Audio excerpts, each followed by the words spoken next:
Hello everyone, today I'm going to be doing some baking with you all. Now, not only is baking or cooking a really fun activity to do when you're at home, it's also a really good activity you can do with your grown-ups whilst practicing your maths and your reading skills. So let's get started. So today I'm going to be making 3 ingredient shortbread biscuits, which are really straightforward and hopefully something you can have a go at home. But first of all, we need to make sure that my hands are nice and clean. We should all be expert hand washers by now, so let me wash my hands.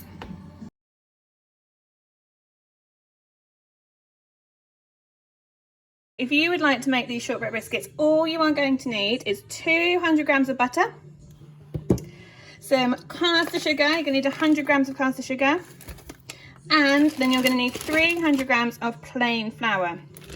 Now, these shortbread biscuits you can decorate once they're baked. So I have got to decorate some dark chocolate, and I haven't got sprinkles. I have got these cool chocolate beans, but you can use whatever you want, whatever you've got in the cupboard to decorate them. Okay, so the first thing I need to do is weigh out my butter. Now I'm going to weigh my ingredients out into all of these separate bowls just to make it a little bit easier when I come to mix them all together. So let's start with butter. I'm going to need 200 grams. Now, I can see here on my butter block that this is 250 grams of butter, so I'm not going to need all of it. Let me get my scales out and we can get started. I've got my scales out, ready to go. I've popped my bowl on here ready for the butter, and I can see that my scales are reading 0 grams at the moment. So if we go over to my butter block, this butter block really helpfully has it divided into 25 gram portions. Now I know that I only need 200 grams of butter, but this is 250. So if I count back one lot of 25 and another lot of 25 and then cut along this line, I should have the 200 grams of butter that I need. I've just cut up my butter, and then hopefully if we go over to my scales, we will see that the butter in here is 200 grams. Perfect. Now I'm going to put that bowl to one side and move on to my sugar. I've got my next ingredient ready to go. I'm going to start weighing out my caster sugar. My bowl is on my scales, and you can see that my scales are reading 0. It's really important that you make sure that your scales are set to 0 grams before you get started. Otherwise, you're not going to get an accurate reading of how much weight you've got in your bowl. So I am going to unroll this, and let's start pouring. Let's watch these scales go up. Oh, a little bit more. Okay, I've got some on the counter, but that's okay because I've cleaned the countertop. Now I'm at 50 grams, which means I'm halfway to my 100 grams, so I need 50 more grams. Oh, okay, you can see I've gone 1 gram over, so I'm just going to grab a little teaspoon to take out that last gram. Okay, so I've cleaned up my countertop, so there's no more sugar all over it, and you can see I've taken out that last gram, so now I have 100 grams of sugar ready to go. Right then, final bowl ready to go for my 3 ingredient shortbreads. Again, scale is at 0, making sure that it's ready for my plain flour. So I need 300 grams of plain flour, so this one's going to be the biggest amount. Ooh, almost there, about halfway. There we go, 150 grams, so I'm halfway there. I need another 150 grams to get my full 300. Oh no, I've gone over again. Okay, I'm going to grab a teaspoon and take out those last 4 grams. Right, I've taken those 4 grams out, which means that I have all of my ingredients ready to go. Now then, you need to make sure that you have everything you need before you get started. That way, it's really easy just to go through your recipe and get it done. All my ingredients are ready to go, so now I can move on to the actual instructions. They're numbered 1 all the way down to number 7. So obviously, starting at number 1, I need to add my butter and sugar to a bowl and then beat together until fluffy and smooth. Right, I've got my bowl and my wooden spoon ready to go. So now I'm going to put my butter in.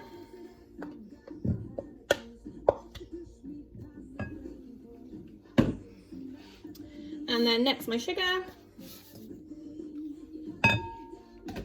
And then I need to beat these, which means I need to give them a really good mix until they are combined. So they're mixed in together and fluffy and soft. That's what I'm looking for.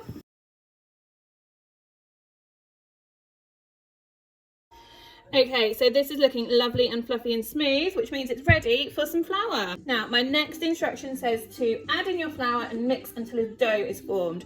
So I've got my nice bowl of flour here, and that's going to go straight in.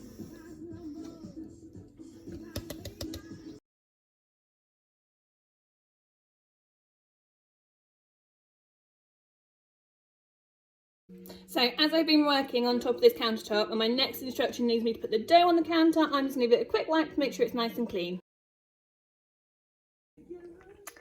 So if I check back, I've added all my butter and sugar together. I made it so it was nice and fluffy and smooth.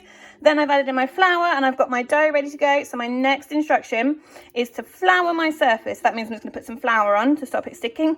And I'm going to roll out my dough. Now I'm looking for 1 centimetre thick. Okay, I've got my flour back again. I'm just going to use a spoon here to sprinkle some onto the surface to stop my dough sticking when I start rolling it out. And this is my biscuit dough, and that just goes on the flour like this.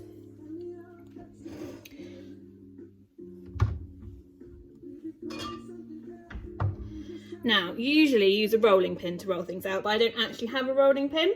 So I'm just going to use this glass here. It's nice and thick, so it should be okay. Got my ruler here. If I put my hand there, you can see that, down this end. I'm looking for 1 centimetre thick, so only that much. Okay, so that's at 1 centimetre thick now. So the next job is to cut things out. So I've got my tray and I've got my dough. Now I just need to start cutting shapes out. If you've got cookie cutters, you can use those. They can be any shape you like. You could even use a glass if you don't have any cookie cutters. So you can get it like this and just go, or you can just use a blunt knife and make some shapes yourself. I personally am going to be using these cookie cutters today. So I've got this one and this one. I'm going to be making some dinosaur biscuits.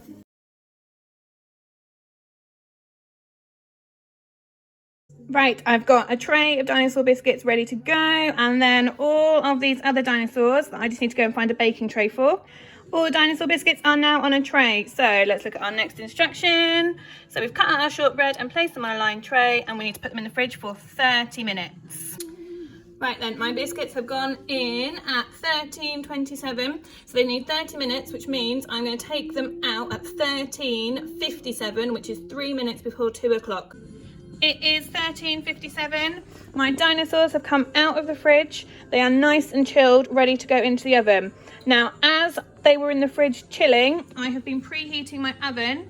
Your ovens need to be set at 180 degrees or 160 degrees if you've got a fan oven. The next part of my instructions is to take them out of the fridge, done that, and sprinkle with sugar. I have sprinkled my dinosaurs with sugar and now they're going to go into the oven. They need at least 15 minutes in the oven and then maybe an extra 5 minutes if they're not golden brown yet. And they are out of the oven. Mine actually needed an extra 5 minutes just to make sure they were really golden brown on all of them. You can leave them like this, or you can wait until they're cooled and decorate them. Because I've got my chocolate sprinkles and my chocolate, I'm going to wait until these are cooled and then decorate them. So I've washed my hands again because I'm about to start decorating my biscuits. I have melted some chocolate in this bowl here, and I'm literally just going to get it and I'm going to drizzle it over my dinosaurs.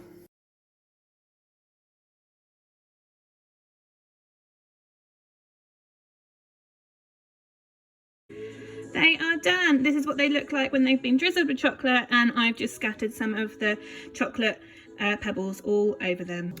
Thank you for watching. Remember, keep washing your hands and keep doing your learning packs, and if you do end up doing any baking, send us a message on our Facebook page so we can see the amazing things you've made.